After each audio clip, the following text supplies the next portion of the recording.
もしあなたの恋人の一番の愛情表現が一緒に死ぬことだったら。1932年3月5日、舞台は愛知県名古屋市。犬山城付近に茶屋を構える店主は店の裏の物置小屋の前で首をかしげていました。おかしいな。ここはいつも開けっぱなしなのに。取られて困るものもなかったため、店主は普段からその物置に鍵をかけていませんでした。それにもかかわらず、いくら押しても金属のつっかえる音が鳴り、一向に開かないその扉。不審に思った店主はすぐさま鍵を取りに戻り、再度物置を訪れます。すると、うわー！物置の扉を開けた瞬間、店主の目に飛び込んできたのは女性の遺体。女性は鍵の開いていた物置へ侵入し、そこで首を吊ったに違いありませんでした。しかしそう思うと同時に、店主はもう一つとんでもないことに気がついてしまうんです。男？そう、遺体の顔や体型はどう見ても男そのもの。それもそのはず、物置小屋で首を吊っていたのは女性の頭皮をかぶった男性だったんです。女性の頭皮をかぶり、自ら命を絶った謎の男はなぜそのような奇行に及んだのか。おぞましい光景の裏に隠されていたのは、愛情を履き違えた男の身勝手な願いだったんです。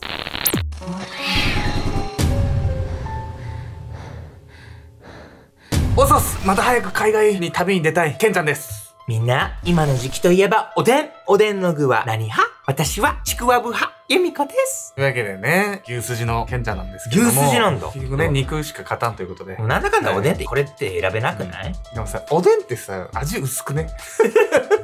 セブンイレブンのおでんとかだいぶ塩味効いてると思うけど。俺がおかしいのか。薄ってなるの？多分ね、うちの料理が濃かったんだろうね、ちっちゃい時から。それか、普段、あなたが塩とかを大量に入れてる可能性もあるわよ。入れてないんだって。入れてない？じゃあわかんない。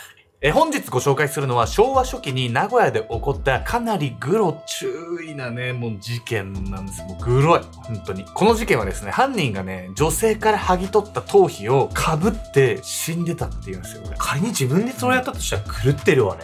想像すらつかん、本当に。まあこのね、犯人のね、そもそもの目的も気になるんですけれども、頭皮をね、剥ぎ取られた女性っていうのはその後ね、どうなったのかっていうのも気になりますよね。発見された女性のね、状態もまたね、かなりトラウマ級のね、ものだったんです。訳ありの2人。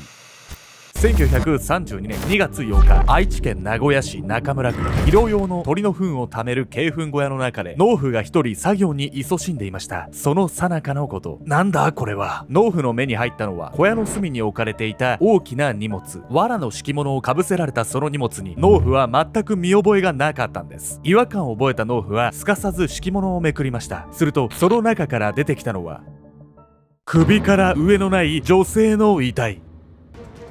大変だ！遺体は完全に腐敗していた上、胸部の肉、下腹部の肉までもが切り取られた状態。あまりの惨状に肝を冷やしながら、農夫はすぐそばの警察署へ駆け込んだんです。遺体の状態はかろうじて若い女性とわかるくらいのもの。付近に遊郭があったため、警察は遊女が客とのいざこざで殺害されたものだと推測しますが、聞き込みの結果、それらしい人物はいないとのこと。女性の身元を特定するのは極めて困難に思えました。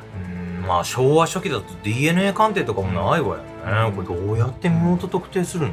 それがですね、この被害者の身元っていうのは割とすぐに特定されたんです。そしてね、浮かび上がったのが、この被害者と犯人っていうのがかなり訳ありなね、関係だったんです。女性の身元特定のヒントになったのは、遺留品の中にあった一通の手紙。差出人の名前から身元をたどってみると、名古屋市に住む A というその女性は現在も行方不明であることが発覚。遺体は A のものとみて間違いないと考えられました。そして問題の容疑者についても A が残した手紙が手がかりとなったんです。手紙の内容は男性に宛てた恋文。実は A の恋人だったその男性もちょうど消息を絶っていたんです。容疑者の男性は富蔵という40代の和菓子職人。A とは倍以上年が離れていました。警察はすかさず富蔵を指名手配。その足取りを追う中で亡くなっていた A の頭部を発見するに至ります。頭部が見つかったのは名古屋市から約20キロ離れた犬山市の木曽川付近。発見された頭部は眼球がえぐられ、下顎が刃物で激しく傷つけられた状態。頭皮も剥ぎ取られており、そのありさまは犯人の激しい憎悪を感じさせました。一体何があったら恋人にこんな仕打ちができるんだ。結局容疑者の富蔵が発見されたののは A の遺体が見つかった1ヶ月後の1932年3月5日。そう、発見された富蔵は殺された A の頭皮をかぶった状態で首を吊っていたんです。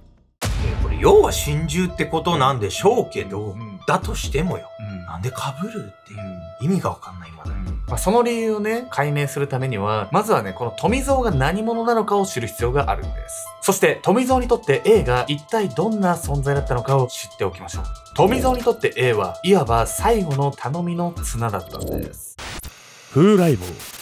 1923年9月1日、当時35歳の富蔵は東京浅草で和菓子店を営んでいました。あなた、豆大福が足りないわ。追加を作ってくださらない？妻と共に店を切り盛りしていた富蔵は子宝にも恵まれ、ささやかながら幸せな日々を送っていました。しかし、この日の午前11時58分、富蔵の運命は大きく狂ってしまうんです。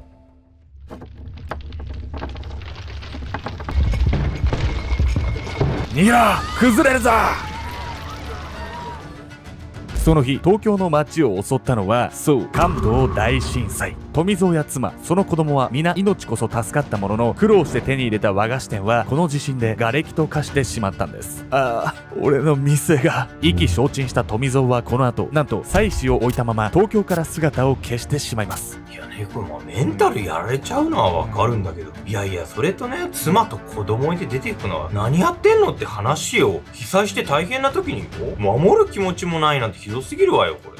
なんか勝手なやつだなっていう、ね、話ですけど、そうやってね、放浪の旅に出た結果、富蔵は A と出会うことになったんです。それから数年後、愛知県名古屋市のある一軒家に出勤前の夫を呼び止める女性の声が響いていました。あなた、忘れ物！呼び止められ、振り向いたその夫は、そう、富蔵でした。富蔵はこの名古屋の地へ腰を落ち着け、饅頭工場へ勤めながら、なんと別の女性と家庭を築いていたんです。クソ野郎だな。富蔵の新しい妻は、自宅で教室を開いている裁縫の先生。そして、この裁縫教室へ通っているのが、後の富蔵の恋人 A でした。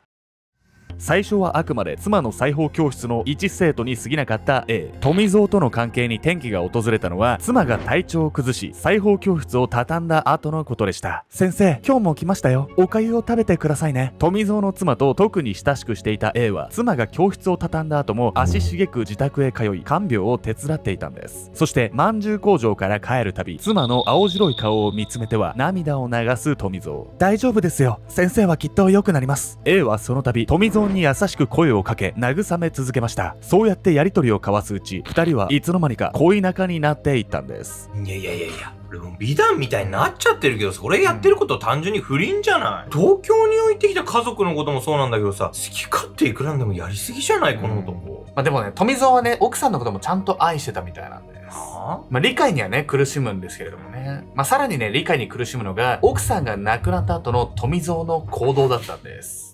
富蔵はその後も A との関係を隠したまま、二人で妻の看病を続けました。しかし、1931年、長い闘病の末、妻は他界。富蔵は妻の遺体解剖に同意し、その様子もずっと付き添って見つめていたといいます。そして意外なことに、富蔵は妻を亡くしたその後、恋仲になっていた A との別れを選択。名古屋を去り、また旅に出てしまうんです。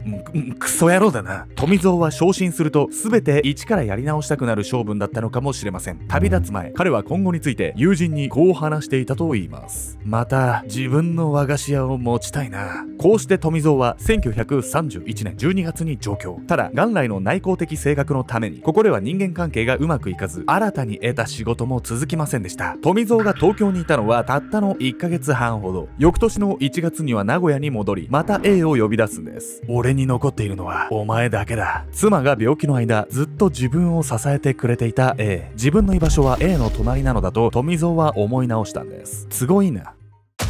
もしかしてこれで一緒に死のうってこと？東京での生活もうまくいかないし、奥さんも亡くなるしで全部嫌になっちゃったということなの？実はですね、この時のね、富蔵はまだ死ぬ気はないんですよ。一つになろう。1932年1月下旬、A と2人で旅館に滞在していた富蔵はもう何日もの間昼夜を問わず彼女との常時にふけっていた。愛し合い、疲れたら眠り、目を覚ましたらまた愛し合う。別れを経て再会した2人は持て余していたその熱情をぶつけ合った。そしてある時、富蔵は A を強く抱きしめ耳元でこう囁いた。なあ、俺と一緒にならないか。俺はこんな年だから親には反対されるだろうが、遠くの町に行けば追っては来れないだろう。富蔵のその言葉は文字通り A との駆け落ちを意図していた。 A は必ず俺についてきてくれる。何日も愛を確かめ合ったその女性を前に富蔵はそう信じきっていた。しかし、ごめんなさい、私故郷を離れたくないの。A はまだ19歳の娘。40代半ばを迎えた富蔵との駆け落ちが現実的でないことは冷静に考えれば当たり前のこと。ただ、富蔵にとって A のその返答は当たり前ではなかった。あんなに愛していると思っていたのに、なぜ断る？なぜ？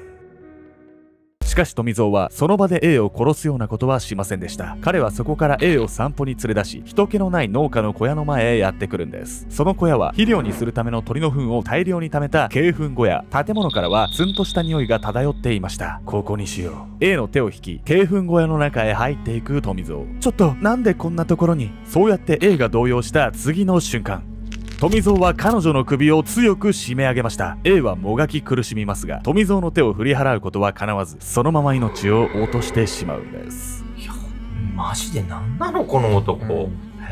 自分がショック受けたらすぐいなくなるくせに、相手が自分の思うような返答しなかったら、切れ出すって本当に自分かって。結局ね、どれだけ愛を語っても、まあね、自分が一番だったんでしょうね。まあ自分が大事だったわけ。そしてね、ここからね、富蔵の謎のあの行動が始まるんです。待ってろ、そっちの世界で一人にはしないから。 A の遺体のそばにしゃがんだ富蔵はそう言うと胸元に隠していた出刃包丁を取り出しました。そしてA の遺体から首を切り落とします。その後、遺体を散々に解体した後、頭部のほか乳房と下腹部、臓器をその場から持ち去ってしまうんです。残された A の遺体は富蔵の狙い通り鳥の糞の匂いで刺繍がかき消され、完全に腐敗するまで誰にも発見されませんでした。その間に名古屋を離れ犬山市を目指した富蔵。彼は木曽川に架かる犬山橋までやってくると、その物陰に隠れ頭蓋骨から頭皮をきれいに引き剥がし、目をえぐってそれらを懐にしまいます。それから周囲を徘徊し、富蔵はついに茶屋の裏手に建てられた物置小屋へとたどり着くんです。鍵がかかっていないその物置小屋へ足を踏み入れた富蔵。ここなら静かに過ごせるね。そう言って服を脱ぎ始めた富蔵の姿は、そこからみるみる異様なものへと変わっていきました。 A の下着とシャツを身につけ、足にはゴム長靴、羽織った黒いコートのポケットには眼球入りのお守り袋が。切り取った乳房と下腹部は迷った末、物置の隅にあった冷蔵庫へ。大切な部位を腐らせるわけにはいけないという思いがあったのかもしれません。そして小屋の梁に風呂敷を結びつけ、首が通せるだけの輪っかを作った富蔵。仕上げとばかりに A の頭皮をかぶった彼は満足げにこうつぶやきました。これでずっと一緒だ。ちょっと経緯とか理由を聞いても意味不明です、私。もう気候も気候ですよね。ですがね、富蔵のこの行動はですね、友人の証言からね、推測されているんです。富蔵は内気で信心深い男でしたよ。殺人をするなんて信じられない。富蔵の遺体が発見された後、警察が聞き込みを続けると、彼の知人の多くはそう口にしました。実はこの信心深いという言葉が富蔵の異常行動の理由を物語っているとされているんです。富蔵は幼い頃から長く神道を信仰しており、死後も魂が存在することを信じていたんです。死後も魂が存在するって信じてることは分かったけど、いや、なんでそれが遺体を身につけて死のうっていう考えに繋がるのかがまだ分かんない。なんで？まあ、神道のね、考え方っていうのを深くね、知ればね、もしかしたら分かるかもしれないんです。というわけで本日のメトラキーワード、神道について。神道において肉体は魂の器であり、器がなくなっても魂はこの世に存在し続けるとされています。 A の魂の器である遺体を身につけて死んだ富蔵の行動は、死後 A の魂と一緒になろうとしてのことだったのかもしれません。また神道の教えでは、自然界に存在するあらゆるものに神が宿るとされており、その神と人を結ぶ祭祀の儀式が重要視されます。富蔵が A の遺体を一部持って20キロも移動したのは、祭祀が執り行われる御嶽神社を目指してのことだとも考えられているんです。いや、神道の考え方は分かったわよ。だけど、これは富蔵が曲解してんじゃないの？まあ間違いないですね。ただね、富蔵が亡くなっている以上ね、どんな推測も結局推測の域を出れないんです。した富蔵のコートのポケットには A の眼球の他に彼女の両親に宛てたと思われる手紙が入っていました。娘さんと一緒に高崎へ駆け落ちします。しかし A が拒絶したために富蔵のその願いが叶うことはなく、絶望した彼は A の遺体と共に死ぬことで死後の安住の地を目指そうとしたのかもしれません。2人の遺体が見つかったのは犬山城付近の木曽川周辺。木曽川は本来長野県の八森山が源流なのですが、信仰を元にした考えでは御嶽山から流れているとされることも。富蔵がそんな木曽川付近を死に場所に選んだのは、死後川をたどって神道の聖地御嶽神社に行けると考えてのことだったのかもしれません。ただ一つ残念でならないのは A の身元特定に役立った彼女の恋文が確かに富蔵に当てられたものだったということ。 A は富蔵のことを間違いなく愛していたのに、なぜこのような結末になってしまったのか。愛ゆえに心中を選んだ富蔵の方こそ本当の愛とは何なのかを分かっていなかったのではないでしょうか。